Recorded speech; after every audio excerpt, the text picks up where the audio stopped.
The Zircon arrived with the arrogance of conquerors who had never known defeat. Towering figures encased in obsidian exosuits, their voices carried a guttural resonance that seemed to shake the very air. They called themselves warriors, but they were executioners, methodical, efficient, and utterly convinced of their own supremacy. Their warships loomed over Earth cities, their shimmering energy weapons slicing through steel and concrete as if they were paper. Humanity, to them, was little more than an inconvenience, a species clinging to outdated tools and primitive warfare. Sergeant Logan Hale watched from the tree-line as another execution unfolded in the ruins of what had once been a military base. The Zircon commander stood at the center of the carnage, a monstrous figure with crimson armor that set him apart from the rank and file. His voice boomed through a translation device, the words carrying a mocking cadence. "These creatures believe in metal sticks that hurl tiny rocks," the commander sneered. "They are children throwing pebbles at giants." A dozen captured American soldiers knelt before him, wrists bound, their faces bloodied but unbroken. One of them, a young private no older than 20, spat at the alien's feet. The response was instant. A bolt of violet energy struck him in the chest, vaporizing flesh and bone in an instant. The remaining prisoners didn't flinch. The commander laughed, the sound like grinding stone. Hale tightened his grip on the M40 sniper rifle nestled against his shoulder, though he knew there was nothing he could do from this distance. A rescue mission was impossible. Their forces were scattered, their technology outmatched. He exhaled slowly, forcing himself to observe, to memorize. Every detail mattered. The way the aliens moved, the layout of their formations, the blind spots in their armor. Corporal David Rains lay prone beside him, peering through binoculars. "They're getting bolder," he murmured. "Last week, they kept their command posts behind energy barriers. Now they're flaunting themselves. They don't think we can touch them."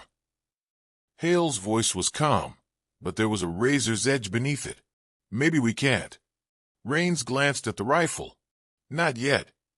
The execution ended, the remaining soldiers dragged away. The Zircon moved with the confidence of predators that had already won the hunt. Their war machines, towering quadrupedal constructs bristling with plasma turrets, lumbered through the wreckage, scanning for survivors. The war wasn't just about conquest anymore. It was about humiliation. Hale and Rains slipped back into the forest, their movements silent, instinct honed by years of battlefield experience. The rest of their unit was waiting in a concealed hollow beneath the remains of an overpass, a ragged but disciplined group of men who had refused to surrender. Sergeant First Class Marcus Hayes, the unit's communications expert, looked up from a makeshift radio set. "No response from any command structure," he reported. "If there's leadership left, they're not broadcasting." Hale knelt, setting his rifle across his lap. "Then we operate as if we're the last ones." Hayes nodded grimly. "Saw the execution?" "Yeah. Same message as before. They don't respect us. They think we're animals playing with obsolete weapons." Hale ran a hand over the worn wood stock of his rifle. "Maybe it's time we remind them what real predators look like." Private Ethan Cole, the youngest in the squad but a skilled marksman, leaned forward. "You got a plan, Sarge?" Hale's eyes were cold, calculating. "We start small. Pick them apart. Make them afraid." Rains grunted. "They've got shields, armor that shrugs off anything under .50 cal, and drones that can track heat signatures. We can't take them in a straight fight." "We won't," Hale said. "We use their arrogance against them." The Zircon believed in overwhelming force. Their war doctrine revolved around crushing resistance before it could organize. Their commanders operated in the open, confident in their technology, their shielding, their numerical superiority. But they had never fought an enemy that understood patience, that knew how to vanish into the land, how to strike from distances where the enemy never even heard the shot. Hale's fingers traced the etched numbers on the side of his rifle. The weapon was old, nearly obsolete by modern human standards. The Zircon called it primitive. That was their mistake. Tonight, he said, standing. "We hunt." The night air was still, broken only by the distant hum of Zircon patrol ships cutting through the darkness. Their war engines, sleek and angular, moved with an eerie grace, sweeping the ruins with beams of electric blue light. The aliens hunted for survivors, confident that no primitive species could evade them for long. Their technology was infallible, their superiority absolute. That belief had been unshaken until now. Logan Hale adjusted the scope on his rifle, his breath slow and measured. He had spent years in war zones, but never against something like this. The Zircon weren't just invaders. They were predators, unchallenged in their dominance. They had no reason to adapt, no history of struggle that forged innovation. They won because they had always won, and that was their weakness. Through the lens of his scope, he tracked the movements of an alien officer standing atop a fallen building, his armor reflecting the pale moonlight. The exosuit pulsed with energy, a translucent shield enveloping the creature in an iridescent shimmer. Hale had seen their weapons cut through steel, had watched men incinerated where they stood. But he had also noticed something else. The shields flared brightest when struck by plasma, absorbing and dispersing energy. He had never seen one tested by something solid, something real. His finger rested on the trigger as he whispered, "No wind. 200 meters. Center mass." David Rains, crouched beside him with binoculars, gave a slow nod. "Send it." Hale exhaled. The rifle kicked against his shoulder.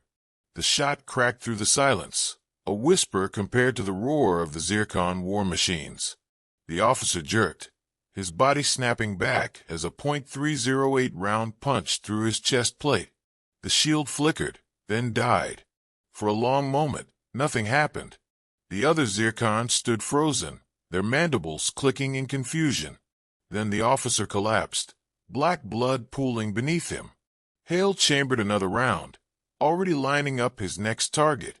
The panic set in almost immediately. Zircon forces scrambled, their disciplined formations breaking as they searched for an enemy they couldn't see. The warriors barked orders, aiming their weapons into the void. Blue plasma bolts scorched the ruins, but they were firing blind. Hale and Rains had already melted back into the shadows. By morning, reports of the attack had spread through the enemy ranks. A single projectile had pierced Zircon shielding, an impossibility by their understanding of warfare. Their soldiers spoke in hushed tones, uneasy. Hale listened from a concealed vantage point, watching their body language shift. The fear was subtle, but it was there. Back at their hideout, the team gathered around a crude map drawn in the dirt. Marcus Hayes tapped a marker against it. "Whatever you did last night, it's got them spooked." "They rely on their shields," Hale said. "They think energy makes them invincible. Turns out, a 7.62 slug through the ribs says otherwise." Ethan Cole let out a low whistle. "So we've got an edge." "For now," Rains said. "They'll adapt.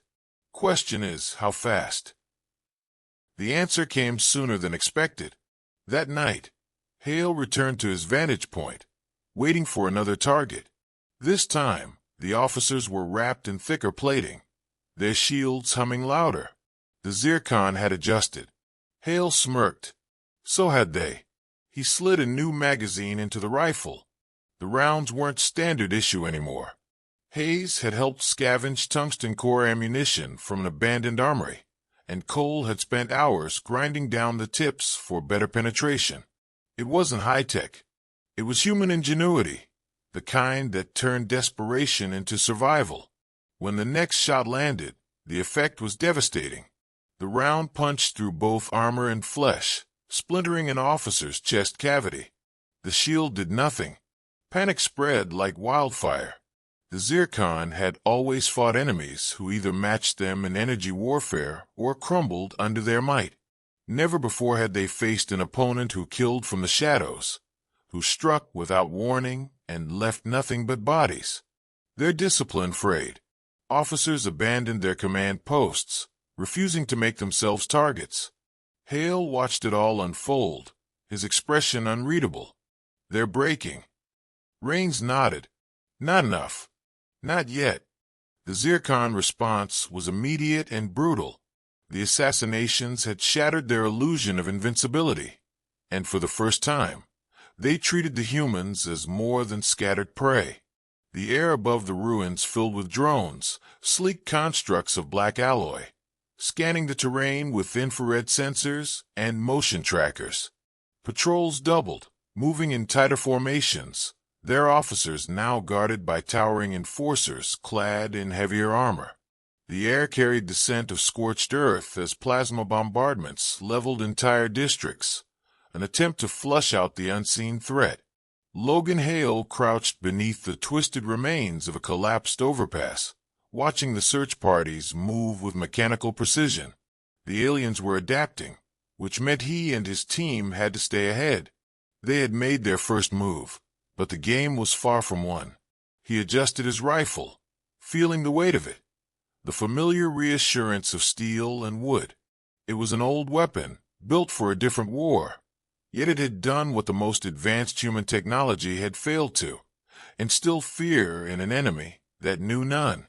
David Rains knelt beside him, scanning through binoculars. "They're not making it easy anymore. No more exposed officers. Shields are stronger. And those drones? They'll spot us the second we break cover." "We knew they'd hit back," Hale said. His voice was steady, but he was already calculating, adjusting, thinking ahead. "Question is, can they adapt faster than we can?" Ethan Cole shifted behind them, his voice low. "We've got bigger problems. They're not just hunting us. They're killing civilians. Any place they think we might be, they burn it." That was the part that twisted the knife. The Zircon didn't understand restraint. They weren't fighting an insurgency. They were exterminating a nuisance. The executions, the mass graves, the smoldering ruins, they weren't just acts of war. They were statements. Humanity would either submit or be erased. Hale tightened his jaw.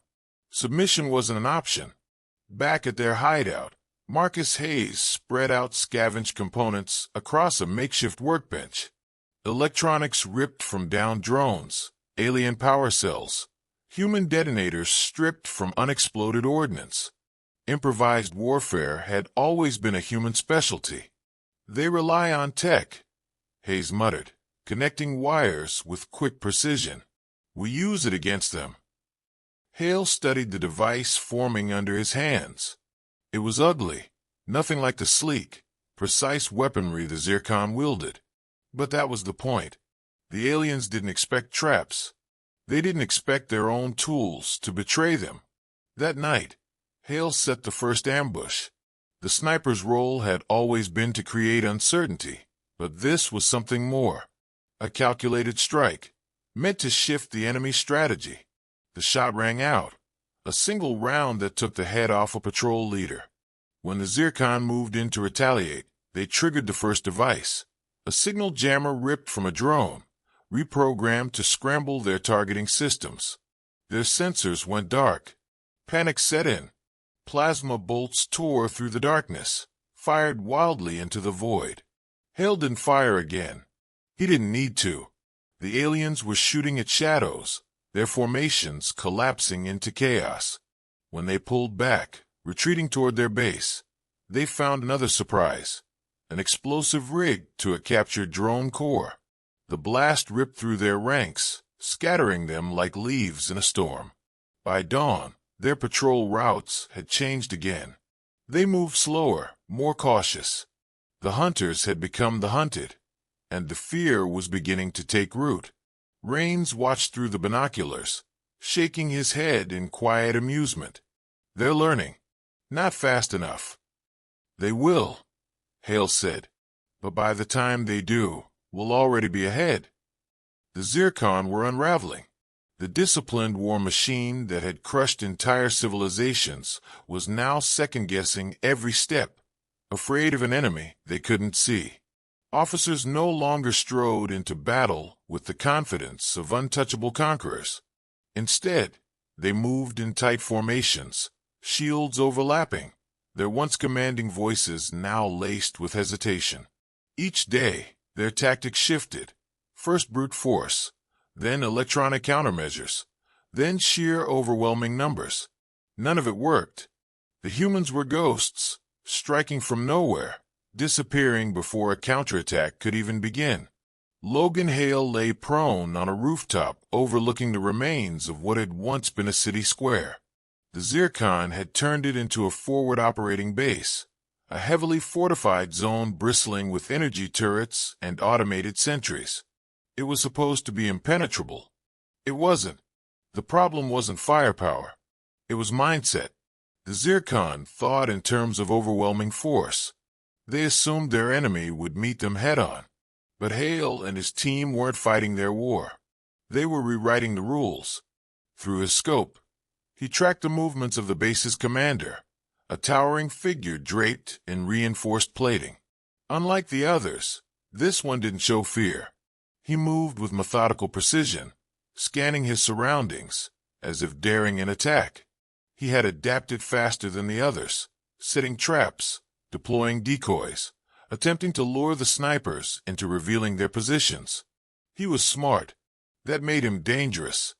But it also made him predictable. David Rains was perched in an adjacent ruin, his rifle steady, voice crackling over the radio. They're expecting us to hit them from a distance. They want us to take the shot. Hale adjusted his aim, watching the commander pause near a barricade. Good. Let's give them something else to worry about. Miles away, Marcus Hayes pressed a detonator. A captured drone, stripped of its tracking software and reprogrammed with human ingenuity, dropped from the sky, slamming into an enemy supply truck before erupting in fire and shrapnel. The explosion sent a ripple of panic through the base. Zircon warriors scrambled, weapons raised, shouting orders in their guttural tongue. Their commander, to his credit, didn't flinch. He barked commands, directing troops toward the blast zone, keeping formations tight. That was his second mistake. Hale exhaled, steadying his heartbeat. He had already calculated the shot, before they had even set the trap. The explosion had forced the commander into an exposed position, standing just outside the reach of overlapping shields. The moment stretched, silent, weightless. Then the rifle cracked. The round hit with surgical precision, shattering the commander's armored visor, tearing through bone and brain matter before bursting out the back of his skull. His body crumpled, lifeless, before the aliens even realized what had happened. For 3 full seconds, no one moved. Then the panic erupted. The Zircon forces collapsed in on themselves, their formation breaking, their carefully planned defenses turning into chaos. Some tried to hold the line. Others ran, their discipline finally giving way to pure survival instinct.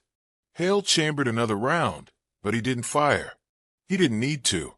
The damage had been done. Ethan Cole's voice came through the radio, breathless with amusement. They're done. That was the last thing holding them together. The alien war machine had relied on intimidation, on the assumption that no species could ever match their technological supremacy. But they had never fought men like this, men who adapted faster than any machine, who didn't break under pressure, who turned weakness into strength. The Zircon had laughed at ballistic weapons, dismissed human warfare as primitive. Now they were retreating, their bodies littering the battlefield, their ships pulling back, their war effort collapsing under the weight of a single, terrifying realization. They weren't the apex predators anymore.